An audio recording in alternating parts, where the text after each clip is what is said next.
새벽별입니다. 이 시대의 진정한 어른에 대한 이야기입니다. 또 누군가는 이런 가치 있는 인생을 살기에 우리 사회가 이렇게 아름답게 유지되지 않을까요?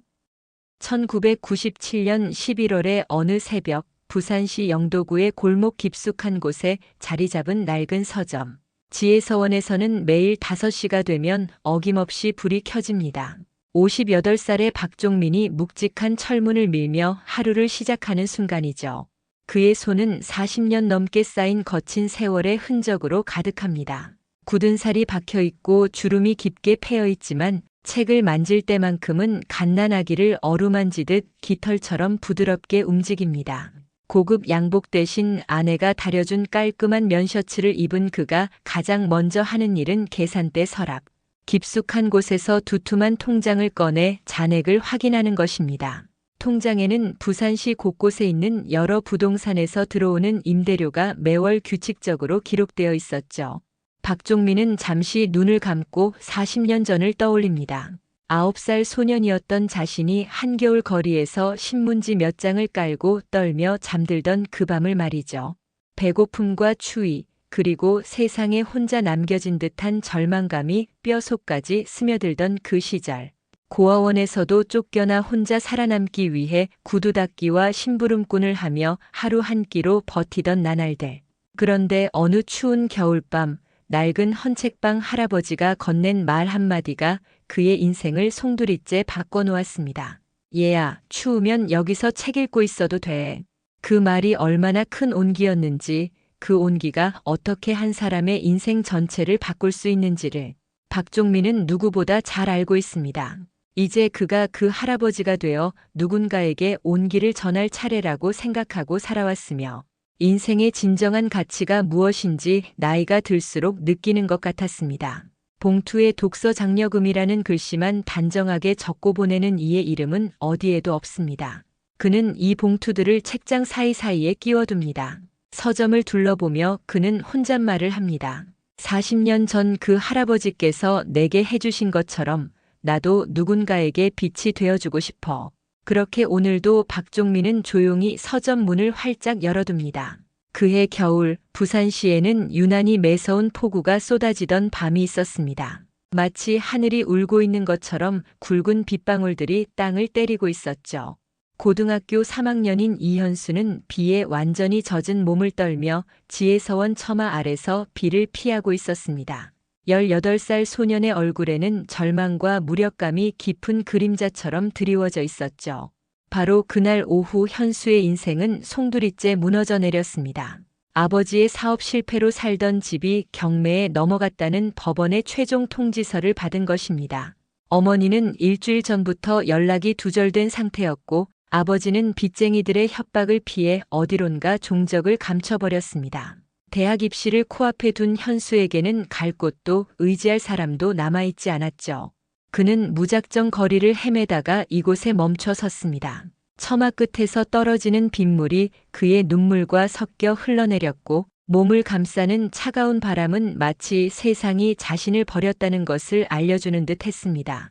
빗소리와 함께 들려오는 자신의 흐느낌 소리가 얼마나 초라하고 비참한지 현수는 차라리 이 빗속에서 사라져버렸으면 좋겠다고 생각했습니다. 그런데 그때 서점 안에서 따뜻한 노란 불빛이 새어나왔습니다. 박종민이 문을 열고 나온 순간 그의 눈에는 40년 전 자신의 모습이 그대로 겹쳐 보였습니다. 똑같이 비를 맞으며 떨고 있던 9살 소년의 모습이 말이죠. 들어와서 비를 피해. 박종민의 목소리는 명령조가 아닌 부드러운 제안이었습니다. 마치 오래전 그 헌책방 할아버지가 자신에게 했던 것처럼 말이죠. 현수는 망설였습니다. 낯선 사람의 선의를 받아들이기가 두려웠거든요. 하지만 더 이상 갈 곳이 없다는 현실 앞에서 천천히 고개를 끄덕였습니다. 서점 안은 놀랍도록 따뜻했습니다. 오래된 책들의 향기와 함께 말로 표현할 수 없는 안온함이 현수를 감쌌죠. 박종민은 깨끗한 수건과 함께 김이 모락모락 나는 뜨거운 차 한 잔을 건네며 조심스럽게 물었습니다. 힘든 일이 있었나 보네. 현수는 대답 대신 참았던 눈물이 터져 나왔습니다. 박종민은 더 이상 묻지 않았습니다. 때로는 말보다 침묵이 더 큰 위로가 된다는 걸 그는 너무나 잘 알고 있었거든요. 다음 날 이른 아침 박종민은 서점 구석 낡은 소파에서 웅크리고 잠든 현수를 발견했습니다. 소년의 잠든 얼굴은 어린아이처럼 평화로워 보였지만 구겨진 교복과 빈 배로 인해 움츠러든 몸은 현실의 무게를 고스란히 말해주고 있었죠. 박종민은 마음이 아팠습니다. 마치 40년 전 자신의 모습을 보는 것 같았거든요. 그는 발소리를 죽여가며 조용히 부엌으로 가서 정성스럽게 아침을 준비했습니다. 노른자가 예쁘게 살아있는 계란 후라이와 따뜻한 흰 쌀밥, 그리고 집에서 담근 김치로 끓인 김치찌개까지. 소박하지만 한 그릇 한 그릇에 정성과 사랑이 가득 담긴 식탁이었죠. 현수가 눈을 비비며 일어나자 박종민은 아무렇지 않게 말했습니다. 학교는 가야지. 하지만 현수는 고개를 푹 숙인 채 한참을 말하지 못했습니다. 그러다 마침내 떨리는 목소리로 고백했죠. 집이 없어졌어요. 그 말을 들은 박종민의 가슴이 저려왔습니다. 그 말 속에는 한 소년의 모든 절망이 담겨 있었거든요. 박종민은 잠시 생각에 잠겼습니다.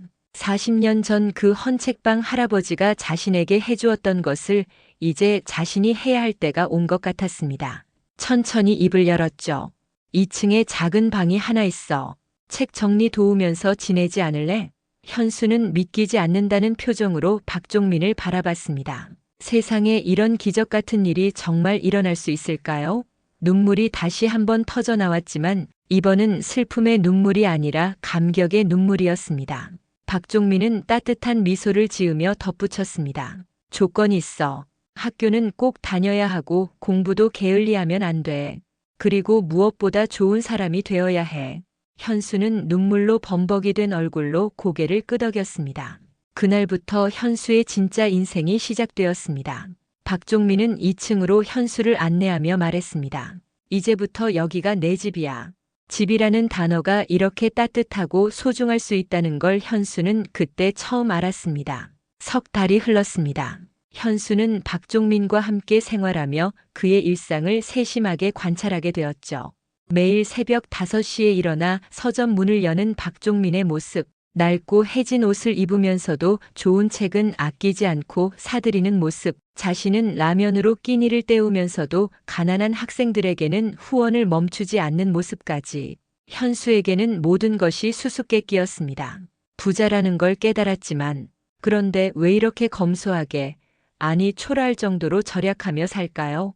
현수는 며칠을 고민하다가 용기를 내어 물었습니다. 선생님, 사실 부자시잖아요. 왜 이렇게 사세요? 박종민은 깜짝 놀라며 당황한 기색을 보였습니다. 그러다 한동안 말이 없더니 깊은 한숨을 쉬며 천천히 입을 열었죠. 돈이 많다고 함부로 쓸 이유는 없어. 하지만 현수는 더 궁금해졌습니다. 그날 밤 박종민은 현수에게 자신의 지나온 삶을 털어놓았습니다. 나도 너처럼 아무것도 없이 시작했어. 아니, 너보다도 못한 상황이었지. 9살부터 혼자 살아남기 위해 구두 닦기, 심부름꾼 뭐든지 했어. 하루 종일 일해도 라면 한 개 사 먹기가 힘들었지. 20대부터는 새벽 시장에서 품상일을 하고 폐지를 주우며 한 푼 두 푼 모았어. 30년 동안 라면과 김치만으로 끼니를 때우면서 부동산에 투자했지. 첫 번째 작은 상가를 샀을 때의 그 떨림을 너는 모를 거야. 그런 기쁨도 있었지만 돈으로 많이 방황하기도 했지. 자만심에 빠져 흥청망청 돈을 쓰며 행복을 찾으려 했지만 결코 행복하지 않았어. 그래서 한 번 사는 인생 내가 겪은 고통을 교훈 삼아 의미 있게 살고 싶었어. 또 사회에 베풀어 보니 그만한 행복도 없었어. 어떻게 보면 나 자신을 위한 것일 수도 있고, 그리고 나 같은 아이들이 더 이상 홀로 떠돌지 않게, 꿈을 포기하지 않게 하려고. 박종민의 목소리는 떨리고 있었고 현수는 그제야 선생님의 진심을 이해했습니다. 그날 밤 현수는 잠들지 못하고 생각했습니다. 세상에는 이런 사람도 있구나. 자신의 아픔을 다른 사람의 희망으로 바꾸는 사람이. 대학 입시철이 다가왔습니다. 현수는 박종민의 조용한 격려와 묵묵한 지원 속에서 놀라운 집중력을 발휘했죠. 매일 새벽 4시에 일어나 공부하고 낮에는 서점 일을 도우며 밤늦게까지 책상에 앉아 꿈을 향해 달려갔습니다. 박종민은 현수가 공부할 수 있도록 3층을 조용한 독서실로 꾸며주었고 영양가 있는 음식을 챙겨주며 뒤에서 조용히 응원했죠. 그 결과 현수는 서울대학교 법학과에 합격하는 기적을 이루어냈습니다. 합격 통지서를 받은 날 현수는 박종민 앞에서 엉엉 울었습니다. 기쁨의 눈물이었지만 동시에 이별에 대한 슬픔의 눈물이기도 했죠. 평생 이 은혜를 잊지 않겠습니다. 꼭 성공해서 보답하겠습니다. 박종민은 현수의 어깨를 다독이며 따뜻하게 답했습니다. 나는 성공이 뭔지 몰라. 하지만 내가 좋은 사람이 되는 것만으로도 충분해. 그게 나한테는 가장 큰 보답이야. 그리고 길고 긴 시간이 흘렀습니다. 20년이라는 세월 동안 현수는 한순간도 안주하지 않았죠. 대학 시절에는 새벽 배송 아르바이트와 과외로 생활비를 벌어가며 학업에 매진했습니다. 성적 장학금을 받기 위해 항상 상위권을 유지했고 방학 때마다 박종민에게 안부 편지를 보내며 감사한 마음을 표현했죠. 사법고시 준비 과정은 더욱 혹독했습니다. 반지하 고시원에서 하루 16시간씩 공부하며 3번의 쓰라린 낙방을 경험했습니다. 포기하고 싶은 순간마다 박종민의 따뜻한 격려 편지가 힘이 되었죠. 마침내 4번째 도전에서 합격의 기쁨을 맛볼 수 있었습니다. 판사로 임용된 후에도 현수는 자신만의 철학을 잃지 않았습니다. 법 앞에 평등이 진짜 평등이 되려면 가난한 사람들에게도 희망이 있어야 한다는 신념으로 재판에 임했고 사회적 약자를 위한 판결로 많은 사람들의 존경을 받았죠. 이제 38살이 된 현수는 대법원에서 근무하며 우리나라 사법부의 핵심 인재로 성장해 있었습니다. 어느 날 그에게 영도구의 청소년 도서관 건립 자문 요청서가 도착했습니다. 현수는 그 순간 박종민 선생님의 얼굴이 떠올랐고 가슴이 뛰기 시작했습니다. 20년 만에 선생님을 뵐 수 있겠구나. 그는 즉시 휴가를 내고 고향으로 향하는 KTX에 몸을 맡겼습니다. 20년 만에 부산에 도착한 현수가 가장 먼저 찾은 곳은 당연히 지혜서원이었습니다. 하지만 그가 기억하던 낡은 서점이 있던 자리에는 영도문화재단이라는 깔끔한 간판이 걸려 있었죠. 현수는 당황한 마음으로 안으로 들어갔습니다. 1층은 완전히 달라져 있었어요. 깨끗하게 리모델링된 공간에는 각종 문화 강좌와 전시 안내문들이 붙어 있었죠. 현수는 직원에게 떨리는 목소리로 물었습니다. 박종민 선생님 계신가요? 직원은 밝게 웃으며 답했습니다. 아, 박 이사장님 말씀이시군요. 여전히 2층에 계세요. 이사장이라는 말에 현수는 더욱 놀랐습니다. 선생님이 이사장이라니요? 계단을 하나씩 오르며 현수의 마음은 복잡했습니다. 2층에 도착하니 여전히 검소한 차림의 박종민이 있었습니다. 78살이 된 그는 머리가 하얗게 새었고 주름이 깊어졌지만 눈빛만은 여전히 따뜻하고 자애로웠죠. 현수야. 박종민은 현수를 보자마자 환하게 웃으며 일어섰습니다. 많이 늙었지? 현수는 울먹이며 달려가 박종민을 꼭 껴안았습니다. 선생님 보고 싶었어요. 정말 많이 보고 싶었어요. 벽에는 문화재단 이사장 임명장이 걸려 있었고 그 옆에는 현수의 대법원 임용 기사가 액자에 담겨 있었습니다. 현수는 물었습니다. 서점을 기증하신 거예요? 박종민은 담담하게 답했습니다. 응, 혼자 쓰기엔 너무 컸어. 더 많은 사람들이 이용했으면 좋겠어서. 그때 박종민이 보여준 것은 두툼한 후원 명단 파일이었습니다. 지난 30년간 도움을 받은 학생이 무려 156명이나 되었죠. 의사가 된 김영희는 현재 영도구 보건소장으로, 교사가 된 박철수는 고등학교 교장으로, 기업가가 된 이미선은 부산시 최대 제조업체 사장으로 성장해 있었습니다. 그 외에도 간호사, 공무원, 경찰관, 소방관 등 수많은 평범하지만 선량한 시민들이 명단에 이름을 올리고 있었죠. 각각의 이름 옆에는 박종민이 정성스럽게 적어놓은 근황들이 빼곡했습니다. 박종민은 잔잔한 미소를 지으며 말했습니다. 내가 심은 건 씨앗이었어. 이제 그 나무들이 또 다른 씨앗을 뿌리고 있지. 그리고 그 씨앗들이 또 다른 숲을 만들어가고 있어. 현수는 그제야 박종민이 얼마나 위대한 일을 해왔는지 깨달았습니다. 한 사람의 작은 선행이 이렇게 많은 사람들의 인생을 바꾸고 그것이 다시 사회 전체를 바꿀 수 있다니. 선생님, 당신은 정말 대단한 분이에요. 하지만 박종민은 고개를 저었습니다. 나는 그냥 내가 받은 사랑을 나눈 것뿐이야. 도서관 건립 현장에서 현수는 믿기 어려운 광경을 목격했습니다. 공사 현장을 총괄하는 감독으로 나타난 사람은 박철수 교장이었고, 건물 인테리어 기증을 제안하는 이는 이미선 사장이었으며, 도서관 내 의료시설 설치를 약속하는 이는 김영애 보건소장이었죠. 심지어 건축 자재를 협찬하는 업체의 사장도 도서관 운영, 자금을 후원하겠다는 지역 유지들도 모두 박종민의 씨앗들이었습니다. 현수는 그 순간 전율을 느꼈습니다. 이것이 바로 진정한 교육의 힘이구나. 한 사람이 뿌린 사랑이 이렇게 큰 선순환을 만들어내는구나. 현수는 감격스러운 마음으로 박종민에게 부탁했습니다. 선생님, 도서관 이사장을 맡아주세요. 당신이야말로 이 마을의, 아니, 이 시대의 진정한 교육자예요. 하지만 박종민은 단호하게 고개를 저었습니다. 아니야, 현수야. 내가 할 일은 이미 끝났어. 내가 한 건 그냥 내 할 일을 한 것뿐이야. 이제 젊은 사람들이 해야 할 때지. 씨앗을 심는 사람과 열매를 거두는 사람은 다를 수 있어. 나는 씨앗을 심었고 이제 너희들이 그 열매로 더 많은 사람들을 도와야 해. 그 말을 들은 현수는 깊은 깨달음을 얻었습니다. 진정한 어른, 진정한 스승이란 앞으로 나서서 자신을 드러내는 것이 아니라 뒤에서 조용히 지켜보며 격려하는 것이라는 걸 말이죠. 그리고 제자가 스승을 뛰어넘을 수 있도록 기회를 내어주는 것이라는 걸 말입니다. 현수는 눈물을 글썽이며 결심한 듯 말했습니다. 그렇다면 저희가 해보겠습니다. 선생님이 가르쳐 주신 방식으로 선생님의 마음으로 해보겠습니다. 박종민은 그 말을 듣고 환하게 웃었습니다. 그 웃음 속에는 안도와 기쁨, 그리고 깊은 만족감이 모두 담겨 있었죠. 스승에게 있어서 제자가 자신보다 더 크게 성장하는 것보다 큰 기쁨은 없는 법입니다. 현수는 그날 밤 잠들지 못했습니다. 이제 자신이 누군가의 박종민 선생님이 되어야 한다는 막중한 책임감과 함께 그 일을 해낼 수 있다는 희망으로 가슴이 벅차올랐거든요. 1년 후 영도구 청소년 도서관 개관식이 성대하게 열렸습니다. 수백 명의 시민들이 참석한 가운데 현수가 마이크 앞에 섰죠. 그의 얼굴에는 깊은 감격과 결의가 동시에 서려 있었습니다. 현수는 떨리는 목소리로 익명 멘토링 프로그램을 발표했습니다. 경제적 여유가 있는 지역 어른들이 어려운 환경의 학생들을 조용히 후원하는 시스템이었죠.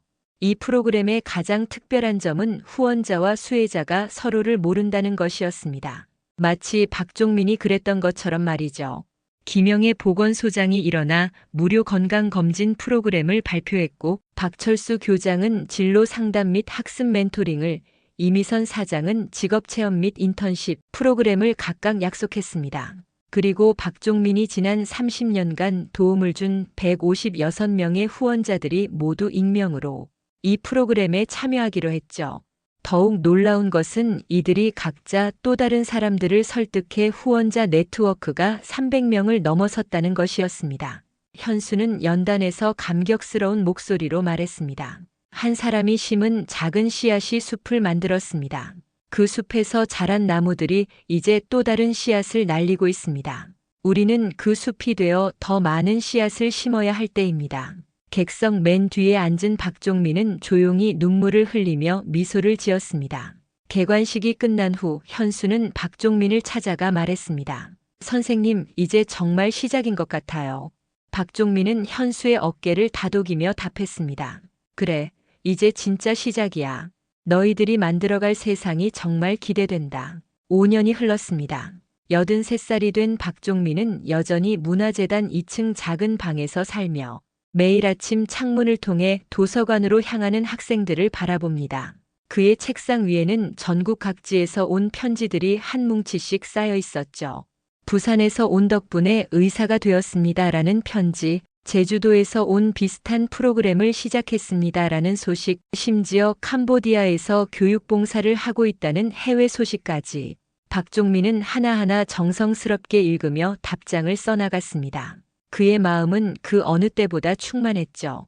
어느 늦은 오후 새로운 고등학생 한 명이 도서관에서 멘토링 프로그램 안내서를 받으며 창문 너머를 올려다봤습니다.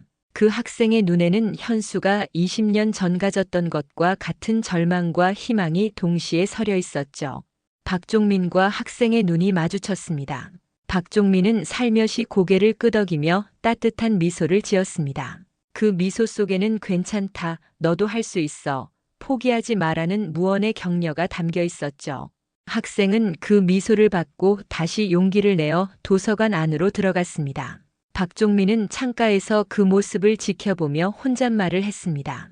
또 하나의 씨앗을 만났구나. 그리고 그 씨앗이 언젠가 큰 나무가 되어 또 다른 씨앗들을 품어줄 거야. 해가 서쪽으로 기울어가는 저녁, 박종민의 작은 방에는 따뜻한 석양빛이 스며들었습니다. 벽에는 지난 40년간 그가 도운 사람들의 사진들이 빼곡하게 걸려 있었죠. 그 모든 얼굴들이 지금도 어딘가에서 또 다른 누군가를 돕고 있다는 생각에 박종민의 마음은 평안했습니다. 창밖으로는 오늘도 희망을 품고 도서관으로 향하는 학생들의 발걸음이 들려왔고 박종민은 그 소리를 들으며 조용히 미소 지었습니다. 진정한 부는 가진 것이 아니라 나눈 것으로 측정되고 진정한 어른은 자신의 그림자가 다음 세대의 햇빛이 되도록 하는 사람이라는 것을 그는 자신의 삶으로 증명해내고 있었습니다. 진정한 어른은 또 진정한 어른을 낳는다는 진실을요. 내용이 좋았다면 구독과 좋아요 부탁드립니다.